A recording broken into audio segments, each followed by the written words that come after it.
Cordeiro entregue ao Calvário, morto para nos salvar.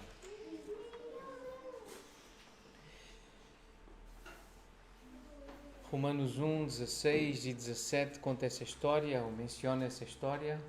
Convido os irmãos a abrirem nesta carta de Paulo aos Romanos, para partilhar e explicar o Evangelho. Romanos capítulo 1, versículos 16 e 17. Pois não me envergonho do Evangelho, porque é o poder de Deus para a salvação de todo aquele que crê, primeiro do judeu e também do grego. Visto que a justiça de Deus se revela no Evangelho de fé em fé, como está escrito, o justo viverá por fé. O Evangelho é a história do Cordeiro de Deus que foi dado por nós. Foi morto para nos salvar. Essa é a história do Evangelho. É a história que nós recebemos como uma missão de tornar conhecida, de partilhar com outros. Paulo estava confiante que esta mensagem era realmente o poder de Deus para dar salvação por meio da fé. E como é que dá salvação? É pela imputação da justiça. A justiça de Deus, a justiça de Cristo é imputada àquele que crê. É por meio da fé que se recebe esta justiça de Jesus. Pela graça é dada àquele que crê. Isto dá coragem. Esta mensagem dá ousadia, saber que fomos agraciados, fomos justificados, e nós recebemos essa coragem, essa ousadia para poder proclamá-la, para poder partilhá-la a judeus e gentios, a portugueses e a estrangeiros que vivam no nosso país. É isso que nós acreditamos, é isso que precisamos lembrar nesta manhã, queremos lembrar nesta manhã, até por causa dos momentos que estamos a planear para as nossas tardes de domingo. Irmos para lugares públicos onde queremos encontrar pessoas que nós normalmente não encontramos aqui ao domingo. Convidar pessoas que normalmente não estão connosco neste lugar. Por ser este lugar uma casa consagrada para a oração, para a exposição bíblica, há pessoas que não se sentem confortáveis aqui, mas que poderão sentir-se confortáveis estar connosco num parque público, num lugar de jogos, de piquenique.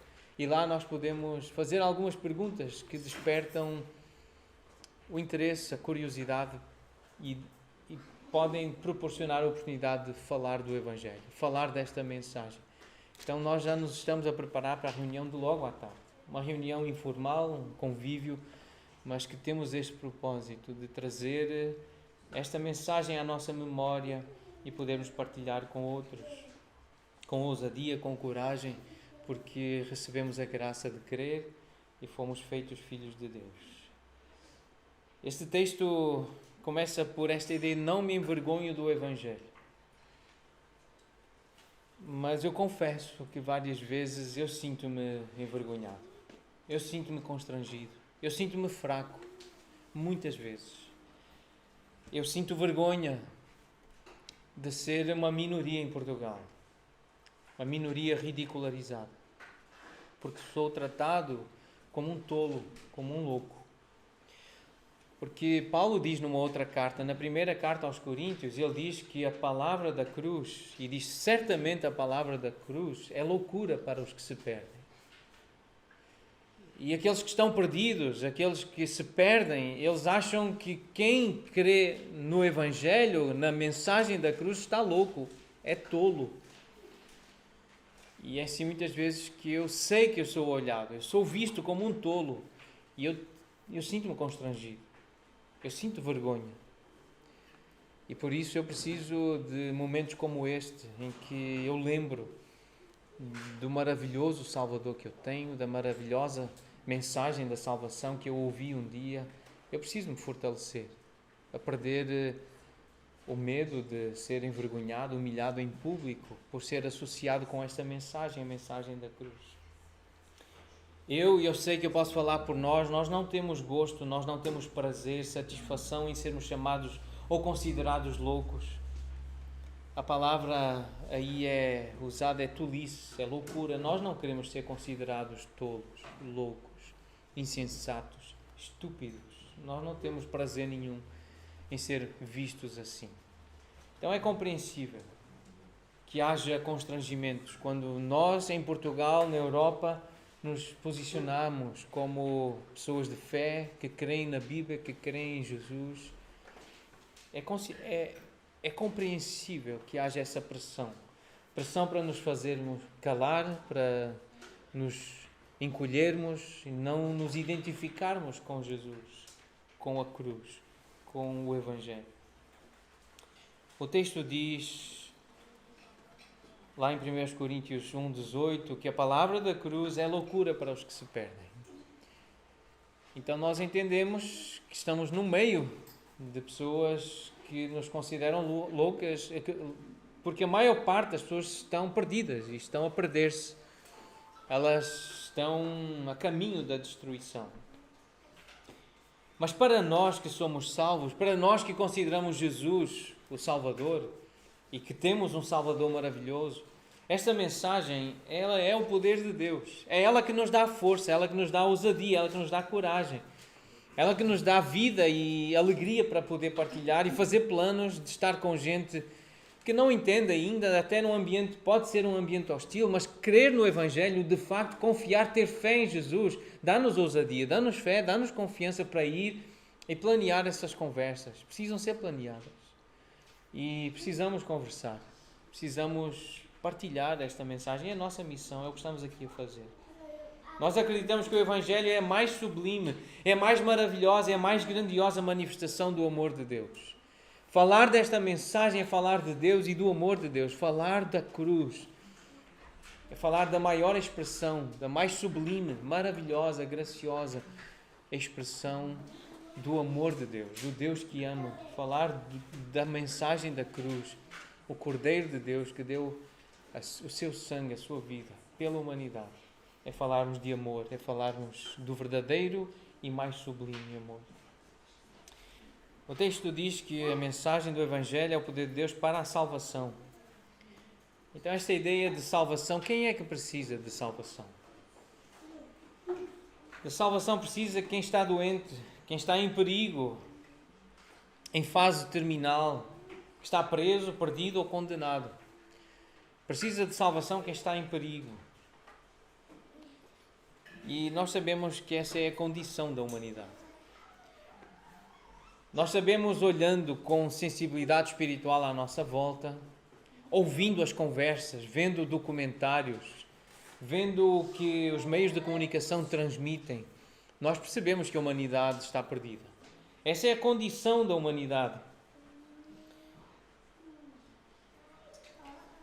Na carta aos Romanos, Paulo descreve a condição da humanidade. Inculcando-se por sábios, tornaram-se loucos. Os humanos, os homens e mulheres. Olhando para os jornais, os telejornais, olhando para os programas em que são convidados especialistas, estudiosos, pessoas que supostamente deveriam estar a educar, deveriam estar a informar os mais novos, as gerações mais novas, deveriam estar a ajudar-nos a ser mais sábios. Essas pessoas que deveriam ser sábias, elas abrem a boca e dizem loucuras e tolices, inculcando-se por sábios, tornaram-se loucos. Eles acham que nós somos loucos, mas na verdade Deus diz que eles são os loucos. Eles estão perdidos. Essa é a condição da humanidade. E tais fomos, alguns de nós, sem conhecer Deus, sem conhecer o Evangelho. Nós éramos loucos, nós estávamos perdidos. Não há nenhum justo, nenhum sequer. Romanos 3, versículos 4, de 9 a 19, versículo 23, todos estes textos mostram que o homem está perdido. Todos, tanto judeus como gregos, estão debaixo do pecado. Não há justo nenhum sequer. Não há quem entenda, não há quem busque a Deus. Todos se extraviaram, a uma se fizeram inúteis. Não há quem faça o bem, não há nenhum sequer. A garganta deles é sepulcro aberto, com a língua urdem engano, veneno de víbora está nos seus lábios. A boca eles a têm cheia de maldição e de amargura. São os seus pés velozes para derramar sangue. Nos seus caminhos há destruição e miséria. Desconheceram o caminho de paz. Não há temor de Deus diante dos seus olhos. Todo o mundo seja culpável perante Deus, pois todos pecaram e carecem da glória de Deus. Esta é a mensagem de Romanos para nos deixar cientes de qual é a nossa condição, a condição da humanidade sem Deus. É assim que nós somos descritos pelo próprio Deus. É assim que o mundo à nossa volta é descrito. Romanos capítulo 7, versículo 5 diz: porque quando vivíamos segundo a carne, as paixões pecaminosas postas em realce pela lei operavam nos nossos membros a fim de frutificarem para a morte. Versículo 14: porque bem sabemos qual é que a lei é espiritual. Eu todavia sou carnal, vendido à escravidão do pecado, porque nem mesmo compreendo o meu próprio modo de agir, pois não faço o que prefiro, e sim o que detesto, porque eu sei que em mim, isto é, na minha carne, não habita bem nenhum, pois o querer o bem está em mim, não porém o efetuá-lo. Então, ao querer fazer o bem, encontro a lei de que o mal reside em mim. Versículo 24: desventurado o homem que sou, quem me livrará do corpo desta morte? Esta é a condição da humanidade enquanto está com um corpo igual ao nosso. O apóstolo Paulo sentia-se assim, miserável e desventurado, infeliz, por ter que lidar com as paixões da carne, com as inclinações da sua natureza pecaminosa. Ele sofria por isso. E nós sofremos quando olhamos para nós e vemos as nossas fraquezas, a inclinação para o pecado que há em nós. Nós sofremos por isso. Romanos 8, 7, o pendor da carne é inimizade contra Deus, pois não está sujeito à lei de Deus, nem mesmo pode estar. Romanos 11, porque Deus a todos encerrou na desobediência, a fim de usar de misericórdia para com todos. É assim que Romanos descreve a condição da humanidade. Os seres humanos estão escravos do pecado, estão presos, precisam de um Salvador, precisam de salvação. Então o Evangelho foi dado para a salvação daqueles que estão nestas condições. É assim que este livro, que esta obra de Deus, esta magna carta do apóstolo Paulo à igreja, primeiro dirigida à igreja de Roma, mas a todos os que creem, descreve a nossa condição. Mas a Bíblia, há outros textos, e vamos passar rapidamente por eles, se desejarem escrever as referências. Vai ser rápido, que nós vamos falar da condição da humanidade, como Deus descreve a humanidade no Pentateuco, lá na lei, desde Gênesis, passando pelos livros históricos, os profetas, a poesia. Em Gênesis 3,19, lembra-nos, e por causa do pecado, Deus diz: porque tu és pó e ao pó tornarás. Uma menção à morte e à corrupção do corpo. Tu és pó e ao pó tornarás. Essa é a condição da humanidade, por isso precisa de salvação, para não se corromper, precisa da ressurreição. Gênesis 6, versículo 3, o meu espírito, diz o Senhor, não agirá para sempre no homem, pois este é carnal. Viu o Senhor que a maldade do homem se havia multiplicado na terra e que era continuamente mau todo o desígnio do seu coração. Versículo 12, viu Deus a terra e eis que estava corrompida, porque todo ser vivente havia corrompido o seu caminho na terra. Todo ser vivente corrompeu o seu caminho na terra. Capítulo 8, versículo 21. É mau o desígnio íntimo do homem desde a sua mocidade. É mau o coração do homem. Êxodo 3, 22. O povo é propenso para o mal. Levítico 6, 3. Negar com falso juramento ou fizer alguma coisa de que todas aquelas em que é comum, é costume o homem pecar. O que é que o homem costuma fazer? Mentir. É costume do homem fazer isso desde a mocidade, desde a tenra idade, ser mentiroso. Deuteronômio capítulo 9, versículo 13. Falou-me ainda o Senhor dizendo: atentei para este povo, e eis que é povo de dura cerviz. Versículo 23. Quando também o Senhor vos enviou de Cades Barneia, dizendo: subi e possuí a terra que vos dei, rebeldes fostes ao mandado do Senhor vosso Deus, e não o crestes e não obedecestes à sua voz. Rebeldes fostes contra o Senhor desde o dia em que vos conheci. capítulo 32, versículo 5. Procederam corruptamente contra ele, já não são seus filhos, e sim suas manchas. É geração perversa e deformada. Versículo 15. Engordando-se o meu amado, deu coices. Engordou-se, engrossou-se, ficou nédio e abandonou a Deus que o fez. Desprezou a rocha da sua salvação. Versículo 20. São raça de perversidade, filhos em quem não há lealdade. 28 diz, porque o meu povo é gente falta de conselhos e neles não há entendimento. Até os filhos, até o povo precisa de salvação. Está numa condição de miséria, de perdição. Os livros históricos descrevem assim a nossa condição. Josué 23,14. Eis que já hoje sigo pelo caminho de todos os da terra. E o que é que ele está a lembrar? Gênesis 3. Ao pó tornarei. Eu preciso de salvação. Eu estou a morrer. Eu estou a seguir o caminho de todos os que estão na terra. Eu vou voltar ao pó.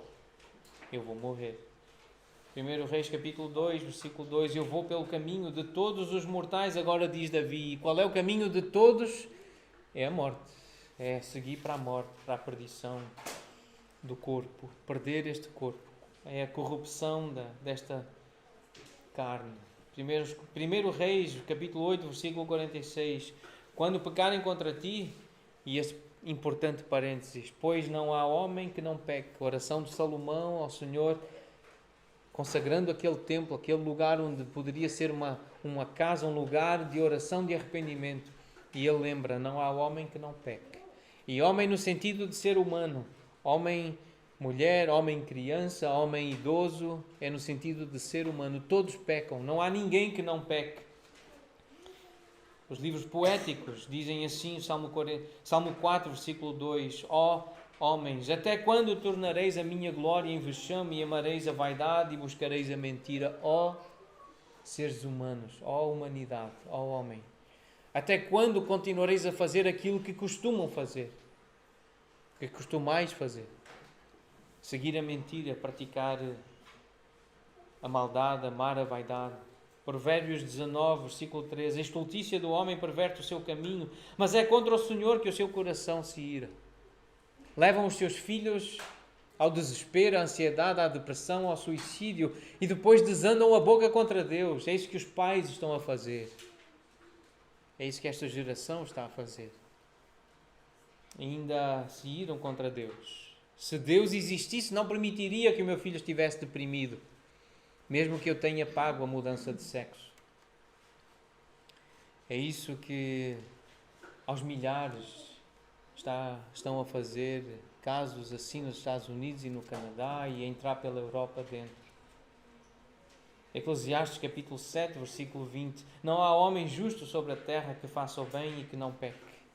É assim que a poesia canta a condição da humanidade. Não há homem justo sobre a terra que faça o bem e que não peque. Todos nós estamos nesta condição. E os profetas também nos lembram. Isaías 24, versículo 5. Na verdade a terra está contaminada por causa dos seus moradores, porquanto transgridem as leis, violam os estatutos e quebram a aliança eterna. São os moradores da terra que fazem isto. Miqueias 7:2. Pereceu da terra o piedoso e não há entre os homens um que seja reto. Todos espreitam para derramarem sangue. Cada um caça a seu irmão com rede. Andam atrás uns dos outros, a caçar uns aos outros. Armadilhas para se aproveitarem uns dos outros. Essa é a condição da humanidade. É a competitividade empresarial. É assim que nós estamos, a morder uns aos outros, a atacar uns aos outros. Mas é assim também que Jesus descreve a humanidade. Mateus 7, versículo 11.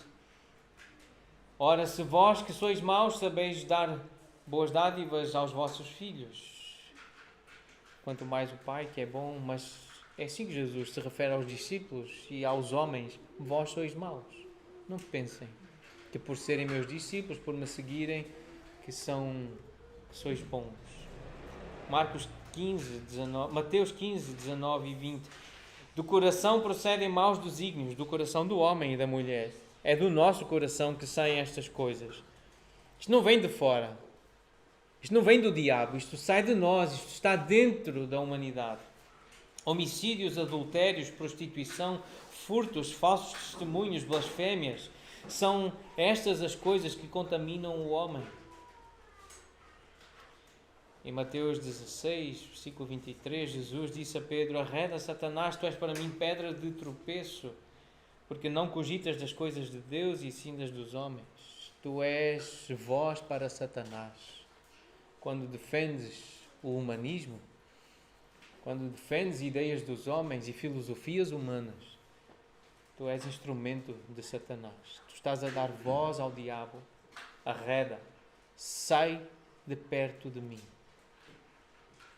Mateus 17, 17. Ó geração incrédula e perversa, geração adúltera e pecadora. É assim que Jesus se dirige às multidões, aos homens e mulheres. É assim que Ele se dirige às pessoas. Incrédulos e perversos, pervertidos, pecadores, adúlteros. Jesus lembra que a carne é fraca. É por isso que nós somos pervertidos. Temos pensamentos corruptos e perversos, comportamentos que nos envergonham e, se fossem mostrados, envergonhariam qualquer pessoa. Até os incrédulos ficariam envergonhados com coisas que os crentes pensam, dizem e fazem.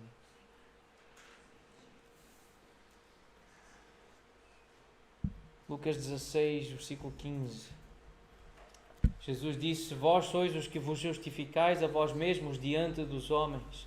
Mas Deus conhece o vosso coração, pois aquilo que é elevado entre homens é abominação diante de Deus. Aquilo que a comunicação social exalta, que os programas exaltam, que a sociedade condecora, os prémios que o governo dá, para Deus é abominação.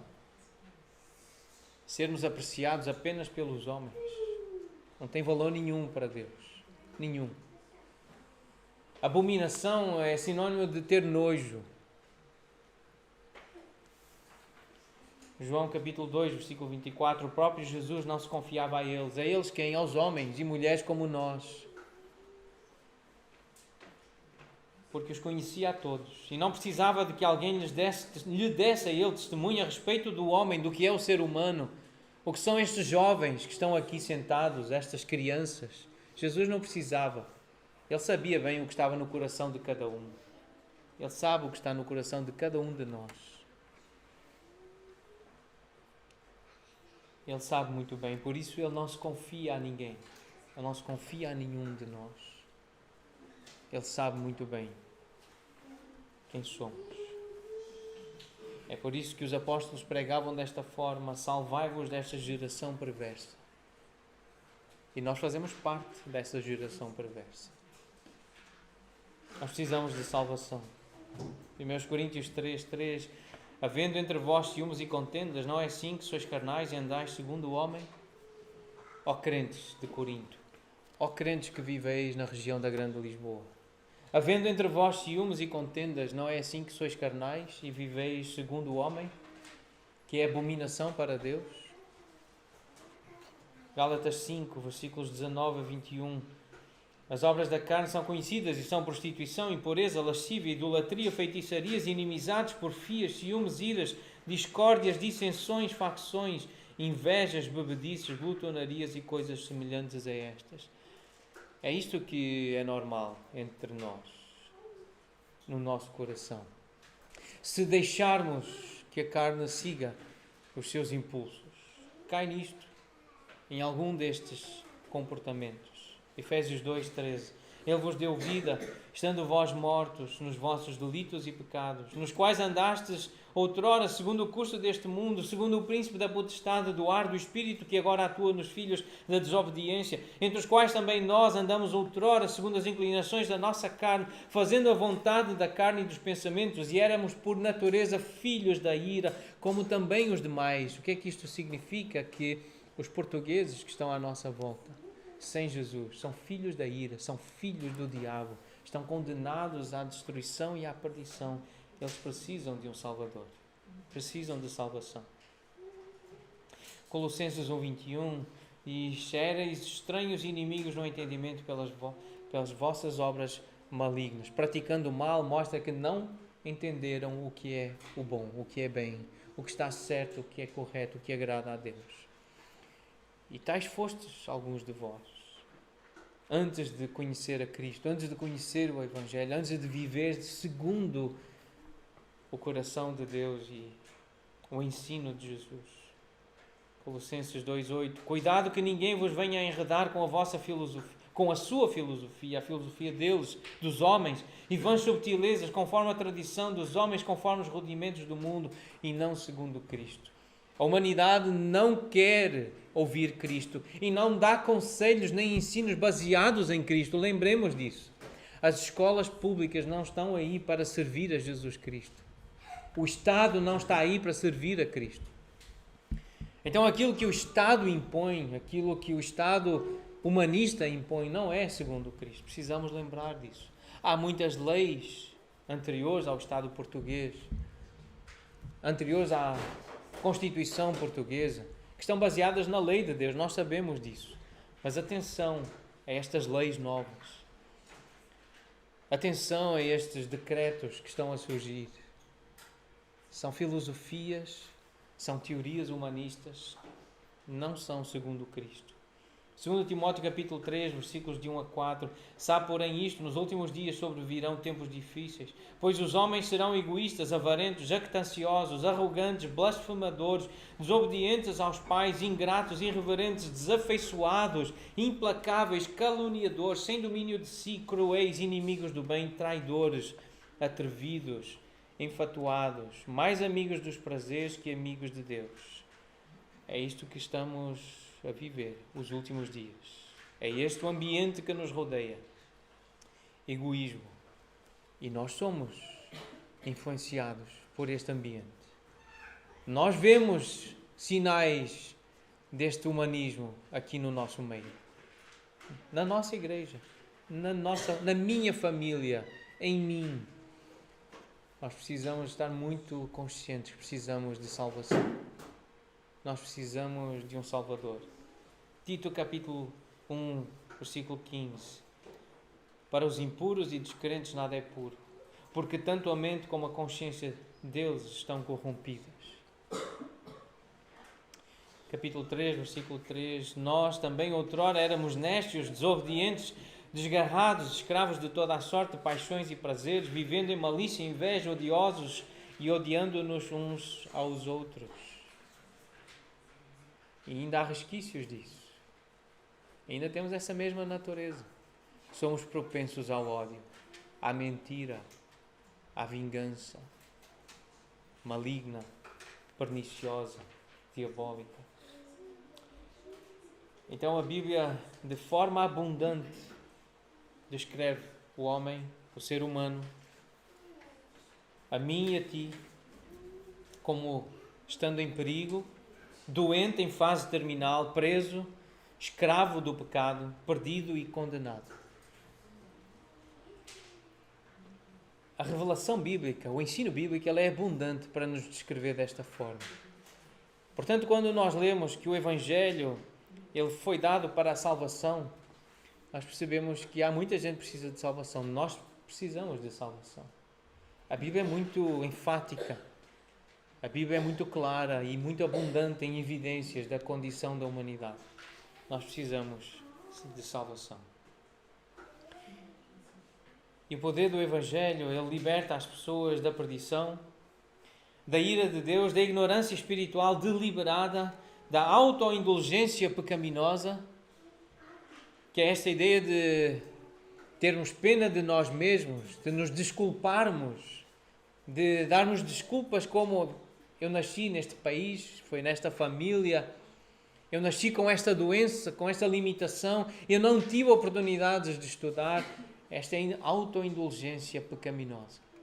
Porque o que o Evangelho diz é que se alguém está em Cristo é uma nova criatura, tem tudo o que precisa, tudo à sua disposição para ser como Jesus, obediente e agradável ao Pai. Então não há desculpa. O país, a família, a educação, a saúde não é desculpa. Isso é pecado. O poder do Evangelho liberta das trevas da falsa religião. E há muitas falsas religiões. O nosso país é um país governado, dirigido por uma falsa religião que é o catolicismo romano. A Europa é dirigida por uma falsa religião, com influências do luteranismo, do calvinismo, falso, vazio, meramente litúrgico, sem qualquer essência do cristianismo. E o ateísmo é outra religião que está a querer dominar o nosso continente e que se está a espalhar. A mensagem do Evangelho resgata o pecador do castigo final por causa dos seus pecados. A mensagem do Evangelho resgata da separação eterna de Deus e do castigo eterno. É este tipo de salvação que nós precisamos.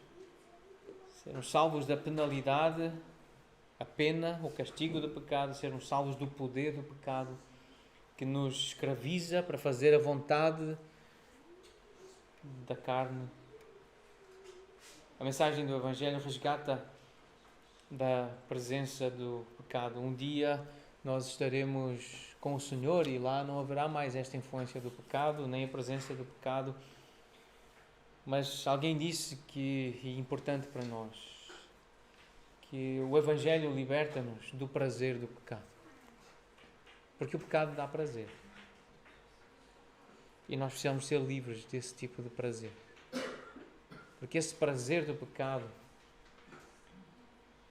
ele mata a nossa relação com Deus. Ele mata a nossa relação com as pessoas. Que nós até amamos naturalmente.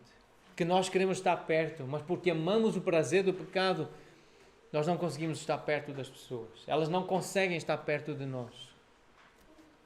E se há pessoas no nosso meio que continuam a ter prazer no pecado e a andar no pecado, nós vamos ter que as afastar de nós. É um processo lento, mas é um processo necessário. Pessoas que não param de pecar, que já confessaram o seu pecado, que o seu pecado é público, é conhecido e não param de pecar, essas pessoas precisam ser conduzidas amorosamente num processo de disciplina eclesiástica que termina com um afastamento. Tu não és um de nós. Sai. Aparta-te. Arreda. Isto é amar. Este é o amor de Deus. É isso que Ele faz, porque Ele ama. E nós precisamos fazer esse processo como igreja. Ou paramos com o nosso egoísmo, com a nossa arrogância, com a nossa estupidez, com a nossa loucura de querer procurar o pecado, de andar em pecado, ou então este processo tem que ser executado dessa forma como Jesus ensina. Nós precisamos de um Salvador. O poder do Evangelho liberta as pessoas da perdição. É por isso que nós evangelizamos. Esta é a nossa missão. Isto é um mandamento, mas também é um desejo, é um anseio, é um aprendizado que leva a um compromisso. Esta é a nossa parte, evangelizar. Quando nós entendemos a condição em que estamos e que alguém nos evangelizou, que alguém cumpriu a missão, que alguém fez a sua parte de nos falar de Jesus, de pregar o Evangelho, seja em público, pela internet, seja numa conferência, seja numa igreja local, tenha sido numa conversa em privado, alguém cumpriu a missão, alguém nos explicou o Evangelho, alguém nos falou de Jesus e graças a Deus que alguém o fez. Isso leva-nos a ansiar, a desejar também ser um instrumento nas mãos de Deus para falar a outros sobre esta mensagem. Então eu queria partilhar algumas ideias de um curso que nós já fizemos como igreja. Alguns de nós fizeram de uma forma até mais pormenorizada e intensa em outros contextos, não aqui da igreja local. Mas o curso Evangelismo Explosivo é um nome que necessita de alguma explicação, mas brevemente só dizer que essa ideia da explosão está relacionada com o poder de multiplicação e não de destruição, mas é algo que, se for praticado, a expectativa é essa, a fé, a confiança é essa, que se este curso for entendido, compreendido e vivido, praticado, procurando, como é a parte final, a aplicação do curso, marcar entrevistas, falar com pessoas sobre o Evangelho, seguindo esses passos, haverá um crescimento numérico de crentes, de discípulos. Essa é a expectativa, é o sonho de quem idealizou este curso. E quem o idealizou? O irmão James Kennedy, um pastor da Igreja Presbiteriana. Ele disse assim, para apresentar este curso: reconhecendo que cristãos preparados são a chave para a evangelização do mundo. Cristãos preparados, não apenas pastores ou missionários treinados.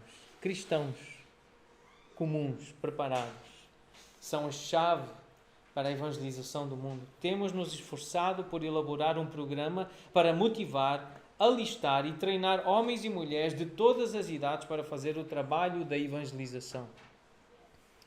Quando eu conheci este treinamento, eu realmente reconheci: é um bom treinamento, é algo bom, é algo para nós apoiarmos, é algo para nós praticarmos, alistarmos pessoas, usarmos este material para treinar. Então hoje vamos recordar esses princípios, esse caminho, essas sugestões destes irmãos que procuraram fazer um treinamento de homens e mulheres para poderem evangelizar. E começa com uma conversa, tentar marcar com alguém, e pode ser hoje à tarde. Começar uma conversa com alguém que já convidamos para estar connosco, ou que vamos encontrar no parque, e querer saber da pessoa o nome, o que é que ela faz. Temos que ser breves, mas dar a oportunidade para a pessoa falar um pouco dela, da sua história, e nós falarmos também rapidamente um pouco de nós, um pouco da nossa história, a vida secular, família, país, profissão, estudos, hobbies, algo que possa começar a conversa. Falar da fé, falar da vida religiosa. Se a pessoa tem algum tipo de fé, falando de nós, da nossa fé, da nossa religião, nós ouvimos e dizemos muitas vezes que o cristianismo não é uma religião. Podemos explicar isso, o que é que isso significa, o cristianismo não ser uma religião. Mas na verdade, quando nós nos tentamos ligar a Deus, nós estamos a ser religiosos. Quando nós, pela oração, nós vamos a Cristo, nós estamos a ser religiosos. Mas nós entendemos, depois de estar em Cristo, que na verdade foi Ele que se ligou a nós e não nós que nos estamos a tentar religar a Ele. Foi a iniciativa dele se ligar a nós. Religar é o nome que dá, a palavra que dá origem à palavra religião. Mas nós somos religiosos, sim. Nós somos pessoas que pecam, que se desligam da comunhão com Deus e da comunhão com pessoas, e nós queremos nos religar, sim. Nós queremos estar de novo em comunhão com Deus, ligados a Deus.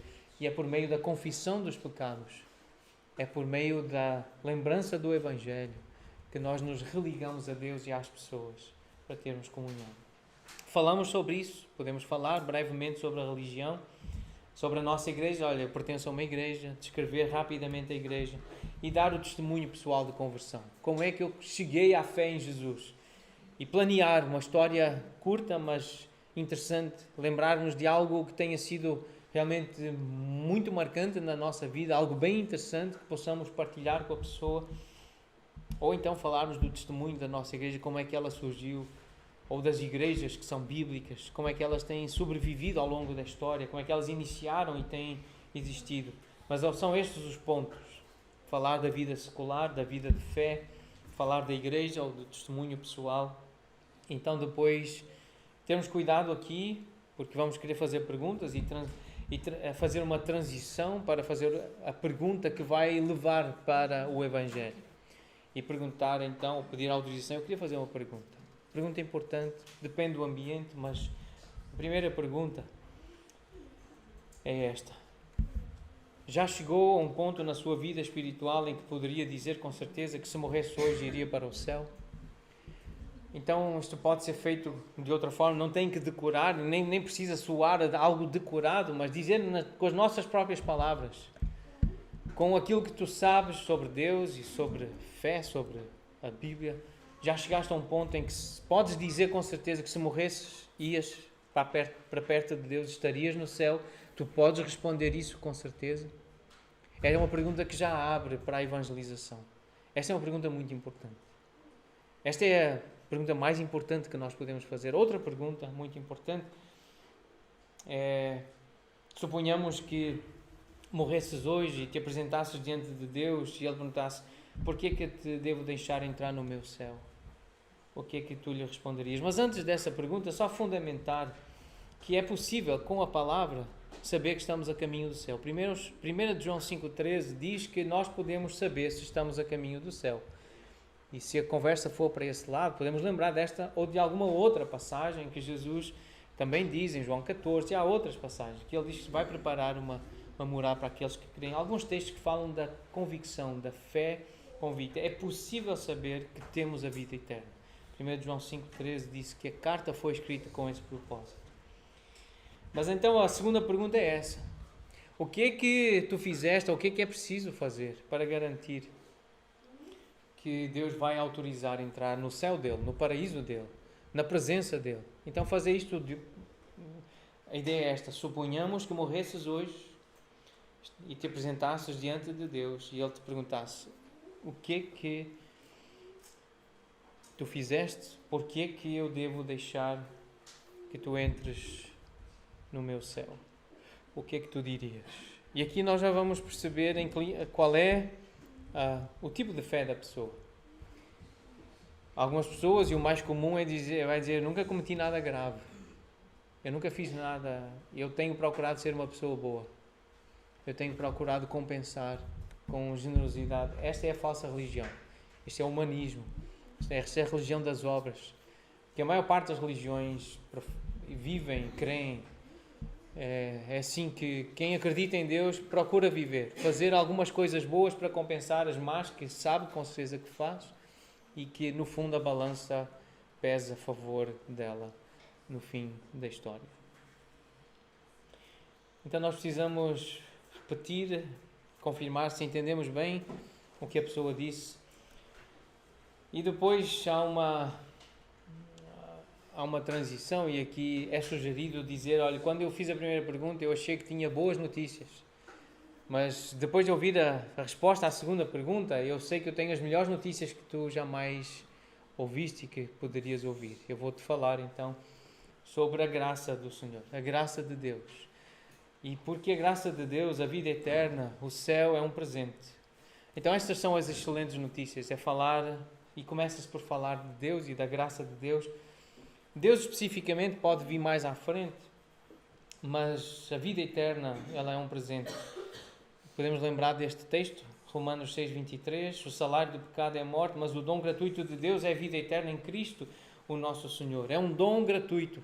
A vida eterna é um dom. Ela não se ganha nem se merece, como nós lemos em Efésios 2. É um dom de Deus. Não há nada que possamos fazer para ser salvos. Não há nenhuma obra, nenhum trabalho, nenhum ato de obediência para ser salvo. É um dom de Deus.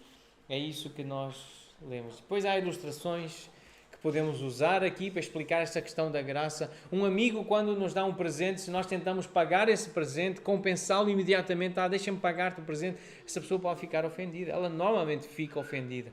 Então, quando nós tentamos pagar a Deus o presente da vida eterna, para merecer esse presente, isso ofende o nosso Deus. É uma ilustração possível. Depois falamos do homem. Como já lemos, a Bíblia é abundante para dizer que o homem é pecador. Nós já fizemos esse exercício. É um exercício extremamente importante para nós aqui. Mas é importante também para o mundo saber a condição em que está.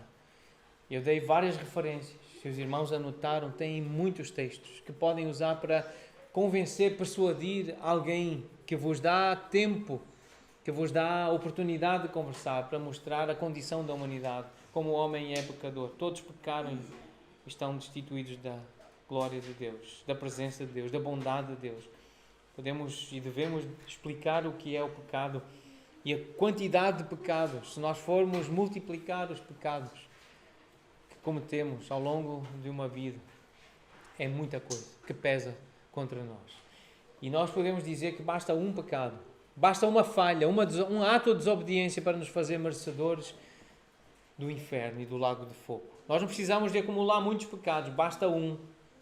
e nós já estamos condenados. Nós não podemos salvar-nos a nós mesmos. O padrão de Deus é a perfeição. Ele exige perfeição de nós e só um foi perfeito, e esse é Jesus, e depois falaremos dele. Há uma ilustração que se pode usar de um ovo podre, quando se faz uma omelete, uma receita ou de um bolo, e se está a juntar os ingredientes, tudo pode estar bom, mas basta pôr um ovo podre e sabemos que tudo fica comprometido. Um ato de desobediência, um ato, uma falha, e estamos perdidos, deixamos de ser perfeitos. E para ser salvo é preciso perfeição. E não há um perfeito entre nós, e nenhum só. Então percebem porque é que é impossível chegar ao céu através das obras, das boas obras, da nossa perfeição. Então o que é que a Bíblia diz sobre Deus? Deus é misericordioso, Ele não nos quer punir, porque Ele é amor, Ele quer ter a humanidade perto dEle, mas Ele é justo, portanto Ele tem que nos punir por causa dos pecados que nós cometemos. Ele é justo, Ele tem que exercer a sua justiça. A justiça de Deus revela-se no Evangelho, portanto Ele não inocenta o culpado. Se há culpa em nós, Deus tem que a reconhecer e tem que a julgar, e tem que haver um castigo, uma punição. É a justiça de Deus que se revela no Evangelho. Nós lemos em Romanos 1, versículo 17. E como é que Deus então lida com este dilema, com esta tensão que existe aqui? Ele é justo, mas Ele é misericordioso. Ele resolve isso em Cristo. Quem é Cristo? Cristo, Ele é o infinito Deus homem. É isso que a Bíblia diz acerca de Cristo. O Verbo é Deus. Ele habitou entre nós, Ele encarnou, Ele veio. Ele é o infinito Deus feito homem.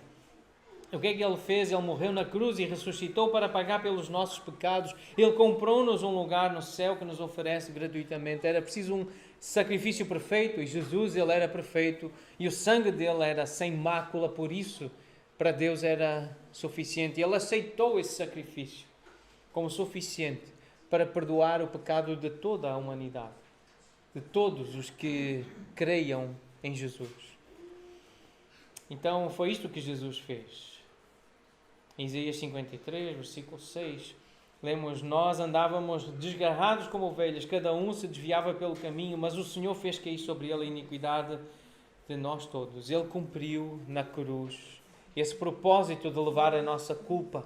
E foi lá na cruz que Ele disse: está feito, está realizado, está consumado. João 19:30, nós lemos essas palavras de Jesus. A obra foi feita. A obra que era preciso ser feita foi feita por Jesus na cruz. Nós não temos que fazer nada pela nossa salvação. Jesus fez. Não há nenhuma obra, nenhum trabalho, nenhum sacrifício da nossa parte necessário para merecermos a salvação, conquistarmos a salvação. É um presente recebido pela fé, reconhecido pela fé. Então, outra palavra importante, fé. Começa com a graça, falamos do homem, condição do homem, Deus, Cristo, e a resposta, a reação é a fé. A chave que abre a porta do céu. O que não é essa fé salvadora? Não é um mero conhecimento intelectual, porque até os demónios creem. Não é apenas uma fé temporária, não é só para esta vida, não é a nossa confiança de que vamos ter uma vida boa aqui na terra, é algo para além da morte, é algo para fora do tempo, fora da história. Então, o que é a fé salvadora, a fé verdadeira? É confiar somente em Jesus Cristo para a vida eterna. Não nos santos, não em Maria, não no meu esforço, não no meu pastor ou no meu pai espiritual, não na minha família, não na minha nação, não na minha tradição, não na minha justiça. É crer só em Jesus, é confiar somente nele. É isso que nós lemos em Atos 16. Crê e serás salvo, tu e a tua casa. Crê e serás salvo. Essa é a mensagem do Evangelho. Podemos explicar o que é confiar quando nos sentamos num banco, numa cadeira. Nós sentamos-nos acreditando que aquele banco ou aquela cadeira vai suportar o nosso peso. E é assim que nós nos aproximamos de Jesus.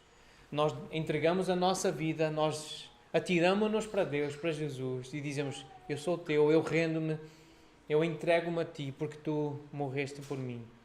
Eu entrego-me por isso a Ti. Eu confesso os meus pecados, eu recebo o Teu perdão. Eu sei que fui comprado para ser Teu. Isto é confiar. A minha vida está em Ti. E eu sento e eu confio. Isto é explicar o que é confiança, o que é fé. O Evangelho é de fé em fé. A justiça de Deus revela-se no Evangelho. Nós lemos de fé em fé. A fé é confiar, é crer em Deus, crer em Jesus. O justo viverá por fé, não por si, não pela sua justiça, mas por fé em Jesus. Nós lembramos da justiça de Jesus que nos é imputada, que nos é dada de graça. E depois então há um processo de mostrar a importância da decisão que a pessoa precisa fazer. Se entendeu tudo isto, não é suficiente entender intelectualmente. Nós dependemos do Espírito de Deus e isto devemos fazer em oração. Mas podemos perguntar à pessoa, isto faz sentido para si, o que ouviu? Este resumo do Evangelho. Falar da graça, falar da condição da humanidade, falar de Deus, sua justiça e misericórdia, falar de Jesus, do que Ele fez, e falar de fé, explicar fé. Fez sentido para si? Isto faz sentido? Então se faz. Gostaria de receber esse presente da vida eterna? Gostaria? Porque tem que dizer a Deus que gostaria. Tem que falar com Deus. Eu posso dar-lhe uma sugestão de uma oração. Posso até orar consigo. Mas é preciso dizer a Deus que quer esse presente, que quer essa vida eterna. Deus quer ouvir, quer que nós confessemos com a nossa boca. É preciso dizer com palavras a Deus.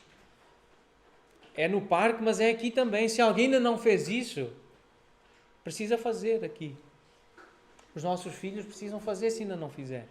As nossas crianças precisam ser instruídas a fazer isto algum dia. Entendeste? Está a fazer sentido para ti a história da cruz? A história do Evangelho? Porque se faz sentido, tu tens que dizer a Deus que queres esse presente, queres a vida eterna. Tu queres ser dele. Tu queres viver para ele. Então, precisas transferir a tua confiança para Cristo. Estar em Cristo, receber a Cristo ressurreto, vivo como Salvador, receber a Cristo como o Senhor, considerá-lo como o dono da tua vida. Precisas arrepender-te do teu pecado, da tua incredulidade, do teu egoísmo, da tua vaidade, da tua imoralidade e viver para Jesus. Então podemos auxiliar nessa questão da oração. Se a pessoa autorizar e se quiser orar com ela, ou então orar pela pessoa, orar mesmo ali pela pessoa e pedir que Deus dê essa segurança. Não somos nós, não é a igreja, não é um diploma que dá segurança. É Deus, é o Espírito Santo na pessoa que dá segurança.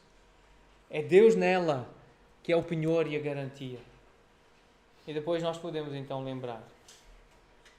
À luz de João 6,47, Jesus disse: quem crê em mim tem a vida eterna. Quem crê tem a vida eterna. Podemos dar essa segurança à pessoa e voltar então às perguntas.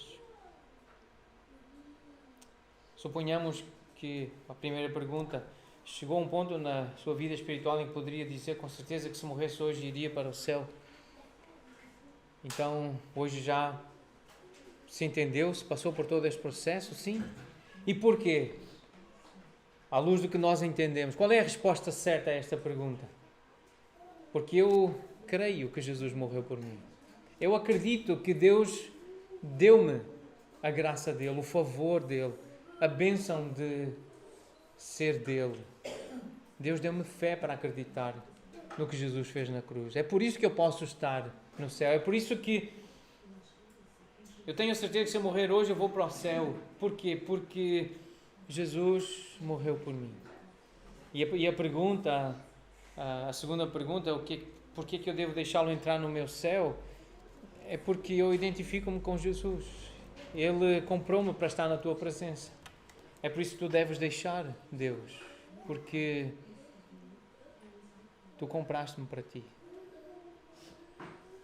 Alguém que entende isto, aqui ou no parque, ou numa mesa de um café, alguém que entende isto, que crê verdadeiramente assim, torna-se filho de Deus, faz parte da família de Deus, pode se sentir bem-vinda à família de Deus.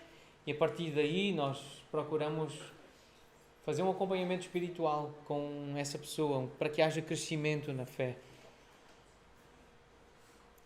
recomendar a leitura da Bíblia, perguntar se a pessoa quer que algum de nós, da igreja, alguém leia a Bíblia com ela, recomendar sobre a importância da oração, da adoração, de estar na igreja, não apenas considerar mensagens gravadas ou YouTube. Ser crente é estar com outros crentes numa casa de oração e de adoração. Isso é que é ser crente. É andarmos junto de pessoas, sermos companheiros, nos preocuparmos realmente com as pessoas e darmos um testemunho, mostrarmos que somos de Jesus. Aprendermos a fazer perguntas como esta e a explicar esta mensagem. E este é um bom exemplo, o que foi feito aqui, para darmos testemunho e cumprirmos a missão.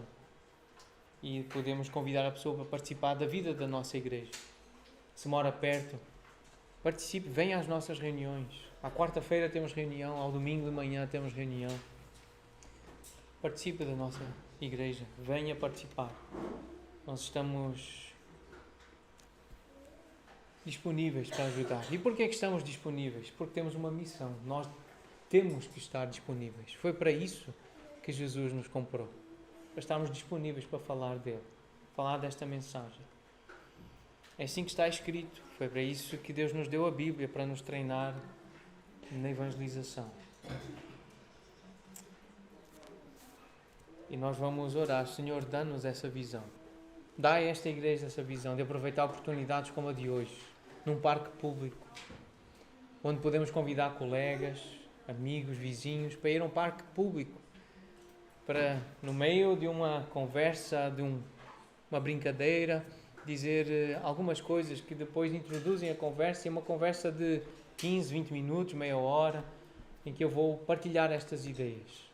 Eu tenho as anotações, se alguém quiser que eu passe, eu posso passar estas anotações, para que estudem em casa, se sintam melhor preparados, para que logo possam fazer este trabalho. Ou amanhã. Não precisa ser no parque hoje à tarde. Pode ser amanhã, depois do trabalho. Ou antes do trabalho, ou na hora do almoço. Mas faça, irmão e irmã, faça. Se não tem visão, peça. Cante. Agora, Senhor, dá-me essa visão. Se não tem essa visão ainda, peça a Deus para ter. Para Deus dar. Ele diz que dá.